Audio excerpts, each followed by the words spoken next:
നമസ്കാരം. പലർക്കും തന്നെ ഒരു പ്രായം കഴിഞ്ഞാൽ ഇടയ്ക്ക് നമ്മൾ ബാത്റൂമിൽ പോകുന്ന സമയത്ത് യൂറിൻ പാസ് ചെയ്യുമ്പോൾ ഒരു നുരയും പതയും ഒക്കെ തന്നെ കാണുന്നുണ്ട് എന്നുണ്ടെങ്കിൽ ഇതത്ര സാധാരണമായിട്ടുള്ള ഒരു ലക്ഷണമായിട്ട് കാണണ്ട കേട്ടോ. ചിലപ്പോൾ നിങ്ങളുടെ കിഡ്നി ഫെയിലിയറിൻ്റെ ഒരു സാധ്യതയുണ്ടോ ഇതിൻ്റെ പുറകിൽ എന്നുള്ളത് ചെക്ക് ചെയ്യേണ്ടത് ആവശ്യമാണ്. എന്നാൽ ഇത് മാത്രമാണോ ഇതിൻ്റെ ലക്ഷണങ്ങളല്ല, മറ്റു പല ലക്ഷണങ്ങളും കൂടെ നമ്മൾ അറിഞ്ഞിരിക്കേണ്ടതായിട്ടുണ്ട്. അതുപോലെ എന്തെല്ലാം കാര്യങ്ങൾ കഴിക്കണം, മറ്റെന്തെല്ലാം കാര്യങ്ങൾ ശ്രദ്ധിക്കണം എന്നുള്ളതും കൂടെ അറിയുന്നത് വളരെ നല്ലതായിരിക്കും. അപ്പോൾ അത് എന്തൊക്കെയാണെന്നുള്ളത് വ്യക്തമായിട്ട് നമുക്കൊന്ന് നോക്കാം. ഞാൻ ഡോക്ടർ സജിത തേജൻ. നമ്മുടെ ശരീരത്തിൽ നിന്നുള്ള മാലിന്യങ്ങളെയും വിഷവസ്തുക്കളെയും ഒക്കെ തന്നെ അരിച്ചെടുത്ത് മൂത്രത്തിലൂടെ മുഴുവനായിട്ടും പുറന്തള്ളുന്ന ഒരു ഉത്തരവാദിത്വം കിട്ടിയിട്ടുള്ളത് കിഡ്നികൾക്കാണ്. വൃക്കകൾ ശരിയായിട്ട് പ്രവർത്തിക്കാതെ വന്നാൽ അത് നമ്മുടെ ശരീരത്തിലെ മൊത്തത്തിലുള്ള ആരോഗ്യത്തെ തന്നെ ബാധിക്കുന്നുണ്ട്. ഇനി അതുപോലെ കണ്ണിന് ചുറ്റുമുള്ള ഒരു തടിപ്പ് കാണുന്നുണ്ട്, അല്ലെങ്കിൽ നിങ്ങൾക്ക് എപ്പോഴും കണ്ണ് വീർത്തിരിക്കുന്ന ഒരു അവസ്ഥയുണ്ട് എന്നൊക്കെ ഉണ്ടെങ്കിൽ ശ്രദ്ധിക്കേണ്ടതായിട്ടുണ്ട്. ഇത്തരം വൃക്കകളുടെ തകരാറ് മൂലം സംഭവിക്കാറുണ്ട്. ഇത് മാത്രമാണെന്ന് പറയാനും വയ്യ, എങ്കിലും ഇതിൽ പറഞ്ഞിരിക്കുന്ന 4-5 ലക്ഷണങ്ങളൊക്കെ നിങ്ങൾക്ക് തോന്നുന്നുണ്ട് ഒരുപോലെ എന്ന് തോന്നുകയാണെങ്കിൽ ഉടനെ തന്നെ ഡോക്ടറെ സമീപിക്കേണ്ടതാണ്. മുന്നേ കൂട്ടി നമുക്ക് ഈ ഒരു കാര്യങ്ങളൊക്കെ തന്നെ അറിഞ്ഞിരുന്നു കഴിഞ്ഞാൽ ട്രീറ്റ്മെൻറ്റ് വളരെ എളുപ്പത്തിലാക്കാൻ പറ്റും. പൊതുവേ നമ്മുടെ വൃക്ക രോഗങ്ങളിലെല്ലാം തന്നെ വൃക്കകളുടെ പ്രവർത്തനം ഏതാണ്ട് 60% ഒക്കെ തന്നെ നിന്ന് കഴിയുമ്പോഴാണ് നമുക്ക് പ്രത്യക്ഷമായിട്ടുള്ള ലക്ഷണങ്ങൾ ശരീരത്തിൽ കാണിക്കുന്നത് എന്നുള്ളത് കൊണ്ട് തന്നെ പലപ്പോഴും ഇതിൻ്റെ ലക്ഷണങ്ങൾ മനസ്സിലാക്കാൻ വൈകി പോകാറുണ്ട്.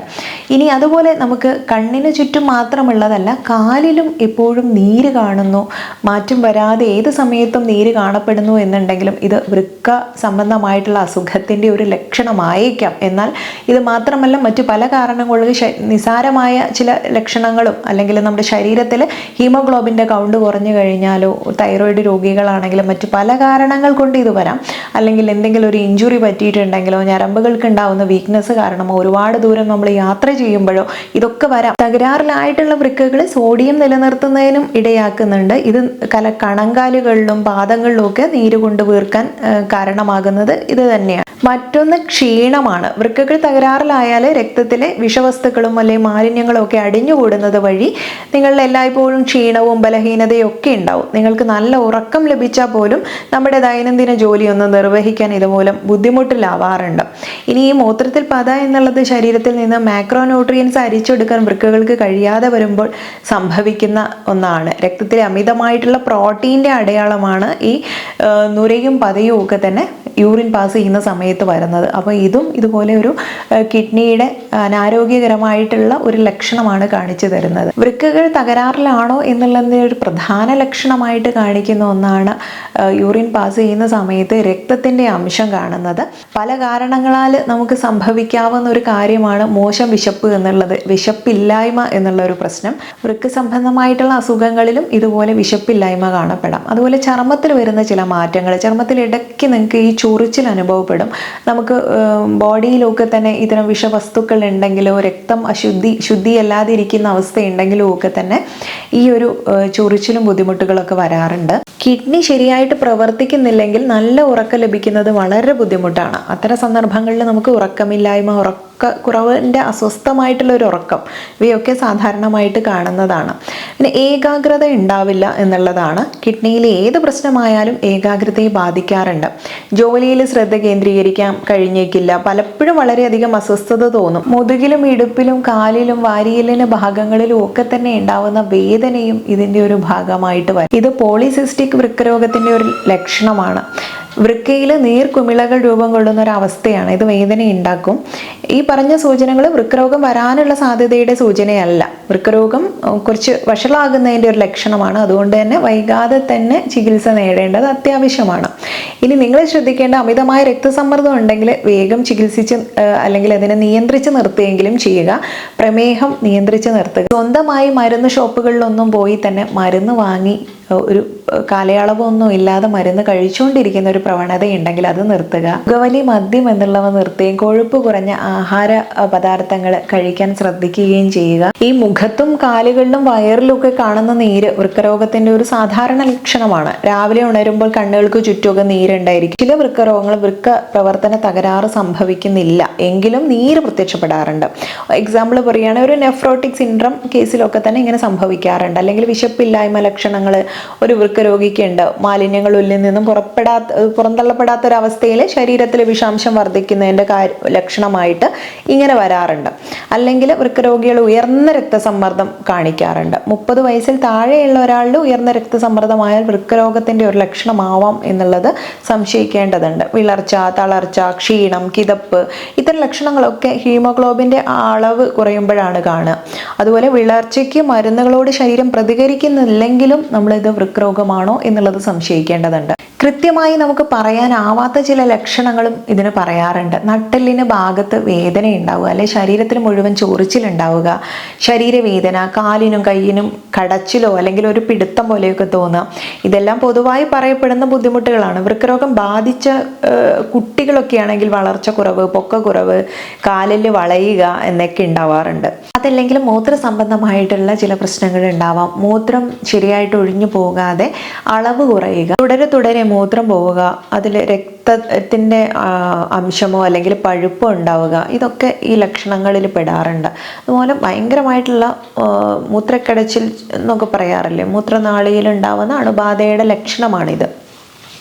മൂത്രം പോകാൻ തടസ്സം അല്ലെങ്കിൽ വളരെ തുള്ളിയായിട്ടൊക്കെ പോകുന്നുണ്ടെങ്കിലോ തീരെ പോകാതിരിക്കുന്നുണ്ടല്ലോ എല്ലാം നമ്മൾ ഒന്ന് ശ്രദ്ധിക്കേണ്ടത് ആവശ്യമാണ്. മേൽപ്പറഞ്ഞ എല്ലാ ലക്ഷണങ്ങളും നമ്മൾ വൃക്കരോഗത്തിന് മാത്രമായിട്ടുള്ളതല്ല എങ്കിലും ഇതിൽ ഒരു 4-5 ലക്ഷണം നിങ്ങൾക്ക് ഒരുമിച്ച് കാണുന്നുണ്ടെങ്കിൽ ഇതാണോ എന്നുള്ളത് സംശയിക്കേണ്ടതുണ്ട്. വൃക്കയുടെ പ്രവർത്തനം നിയന്ത്രണ വിധേയമായിട്ട് നിർത്തുന്നതിൽ നമ്മുടെ ഭക്ഷണ രീതിക്ക് ഒരു പ്രത്യേക പങ്ക് തന്നെയുണ്ട്. ആരോഗ്യമുള്ള ഒരാൾ ധാരാളം വെള്ളം കുടിക്കണം. എന്നാൽ വൃക്കയുടെ പ്രവർത്തനം തടസ്സപ്പെട്ടാൽ വെള്ളം കൃത്യമായ അളവിൽ മാത്രമേ ഉപയോഗിക്കാൻ പാടുള്ളൂ. ദിവസം എത്ര വെള്ളം കുടിക്കുന്നു, അതിൽ എത്ര പുറത്തേക്ക് പോകുന്നു, ഇതെല്ലാം പ്രത്യേകം നിരീക്ഷിക്കേണ്ടതുണ്ട്. വെള്ളത്തിൻ്റെ ഉപയോഗം കുറച്ചാൽ നീര്, ശ്വാസം മുട്ടൽ ഇവയൊക്കെ തടയാൻ സാധിക്കും. വൃക്കയുടെ പ്രവർത്തനം നിയന്ത്രണ വിധേയമായി നിർത്തുന്നതിൽ ഭക്ഷണക്രമം എങ്ങനെ പങ്കുവഹിക്കുന്നു എന്നുള്ളത് നോക്കാം. അതിൽ പഴവർഗ്ഗങ്ങൾ, ഉണങ്ങിയ പഴവർഗ്ഗങ്ങൾ, ജ്യൂസ്, ഇവയിലെല്ലാം ധാരാളം പൊട്ടാസ്യം അടങ്ങിയിരിക്കുന്നുണ്ട്. വൃക്കയുടെ പ്രവർത്തനം താൽക്കാലികമായിട്ട് നിലയ്ക്കുമ്പോൾ രക്തത്തിൽ പൊട്ടാസ്യത്തിൻ്റെ അളവ് കൂടും. ഇത് വൃക്കയ്ക്കും ആൾക്കും തന്നെ ജീവന് ഭീഷണി ഉയർത്തുന്ന ഒന്നാണ്. അതുകൊണ്ട് തന്നെ പഴവർഗ്ഗങ്ങൾ ഒഴിവാക്കണം. ആ സമയത്ത് അത്തരം അസുഖങ്ങളുള്ളവർ ഉപ്പ് നിയന്ത്രിക്കണം. അല്ലെങ്കിൽ ഉപ്പ് നിയന്ത്രിക്കുമ്പോൾ ദാഹം കുറയും. നീര്, രക്തസമ്മർദ്ദം, ശ്വാസം മുട്ടൽ, ഇതിനെല്ലാം ഉപ്പിൻ്റെ നിയന്ത്രണത്തിലൂടെ ഒരു പരിധി വരെ പരിഹാരം കാണാൻ പറ്റും. ഇനി ഇത്തരം ലക്ഷണങ്ങളൊന്നും ഉണ്ടെങ്കിൽ മാത്രം ഉപ്പ് കുറച്ചാൽ പോരാ. നമ്മൾ മിതമായിട്ടുള്ള ഒരളവിൽ തന്നെ ഉപ്പ് ഉപയോഗിച്ചാൽ മതി. നമ്മൾ ഭക്ഷണത്തിൽ ഉപയോഗിക്കുന്ന ഉപ്പൊക്കെ അത്രയേ ഉള്ളൂ എങ്കിലും നമ്മൾ ഉപ്പ് അടങ്ങിയിട്ടുള്ള ഒരുപാട് ബേക്കറി പദാർത്ഥങ്ങളും അല്ലെങ്കിൽ പുറമേ നിന്ന് വാങ്ങുന്ന ഫാസ്റ്റ് ഫുഡുകളിലെല്ലാം തന്നെ ഉപ്പിൻ്റെ അംശം വളരെ കൂടുതലാണ്.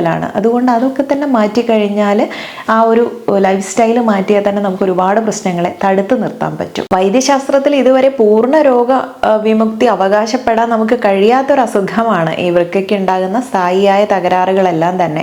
ഇത് വളരെ വേഗത്തിൽ നമ്മുടെ സമൂഹത്തിൽ വർദ്ധിച്ചു വരുന്ന ഒരു സ്ഥിതിവിശേഷമാണെന്നുള്ളത് 10-ൽ ഒരാൾക്ക് വൃക്കരോഗമുണ്ടെന്ന് കണക്കുകൾ വ്യക്തമാക്കുന്നുണ്ട്. ഇങ്ങനെ സംഭവിച്ചാൽ രക്തത്തിൽ ക്രിയാറ്റിനിൻ്റെ അളവ് കൂടും. മാത്രമല്ല നമുക്ക് സ്കാനിങ്ങിൽ വൃക്ക ചുരുങ്ങിയതായിട്ടും കാണപ്പെടും. ഈ അവസ്ഥയിൽ ഡയാലിസിസോ അല്ലെങ്കിൽ വൃക്ക മാറ്റിവെക്കലോ ഒക്കെ തന്നെ മറ്റൊരു ഓപ്ഷൻ ഉണ്ടാവുള്ളൂ. അപ്പോൾ അതിലേക്കൊന്നും എത്തിപ്പെടാതിരിക്കാൻ ശരിയായിട്ട് രീതിയിലുള്ള ചിട്ടയായിട്ടുള്ള വ്യായാമം ചെയ്തും അല്ലെങ്കിൽ നല്ല രീതിയിൽ നമ്മുടെ ബോഡിയെ മെയിൻറ്റെയിൻ ചെയ്ത് ഹെൽത്തി ആക്കി വെക്കുക എന്നുള്ളത് മാത്രമാണ്. അങ്ങനെ ചെയ്തു കഴിഞ്ഞാൽ ഇതുപോലുള്ള വൃക്ക രോഗങ്ങളെ നമുക്കൊരു പരിധി വരെ തടയിടാൻ വേണ്ടി പറ്റും. ഒരു ആയുർവേദ ഡോക്ടറിൻ്റെ അഡ്വൈസ് കൂടെ നിങ്ങൾക്ക് ഉണ്ടെങ്കിൽ, നിങ്ങൾക്ക് മറ്റുള്ള അസുഖങ്ങളൊന്നും ഇല്ല എന്നുണ്ടെങ്കിൽ, കോക്ഷുര എന്ന് പറയുമ്പോൾ ഞെരിഞ്ഞിൽ എന്നാണ് നമ്മൾ മലയാളത്തിൽ പറയുന്നത്. ഈ ഞെരിഞ്ഞിൽ ഇട്ട് വെള്ളം തിളപ്പിച്ച് കുടിക്കുന്നതോ അല്ലെങ്കിൽ പുനർനവ അല്ലെങ്കിൽ തഴുതാമ ഇട്ട് വെള്ളം തിളപ്പിച്ച് കുടിക്കുന്നതോ ഒക്കെ തന്നെ ഇങ്ങനെ മൂത്രം ഒഴിഞ്ഞു പോകാൻ സഹായിക്കുന്ന കാര്യങ്ങളാണ്. മേൽ പറഞ്ഞിട്ടുള്ള ലക്ഷണങ്ങൾ ഏതെങ്കിലും കണ്ടു കഴിഞ്ഞാൽ തന്നെ ഉടനെയുള്ള ഒരു ട്രീറ്റ്മെൻറ്റ് തേടുന്നത് എപ്പോഴും നല്ലതാണ്.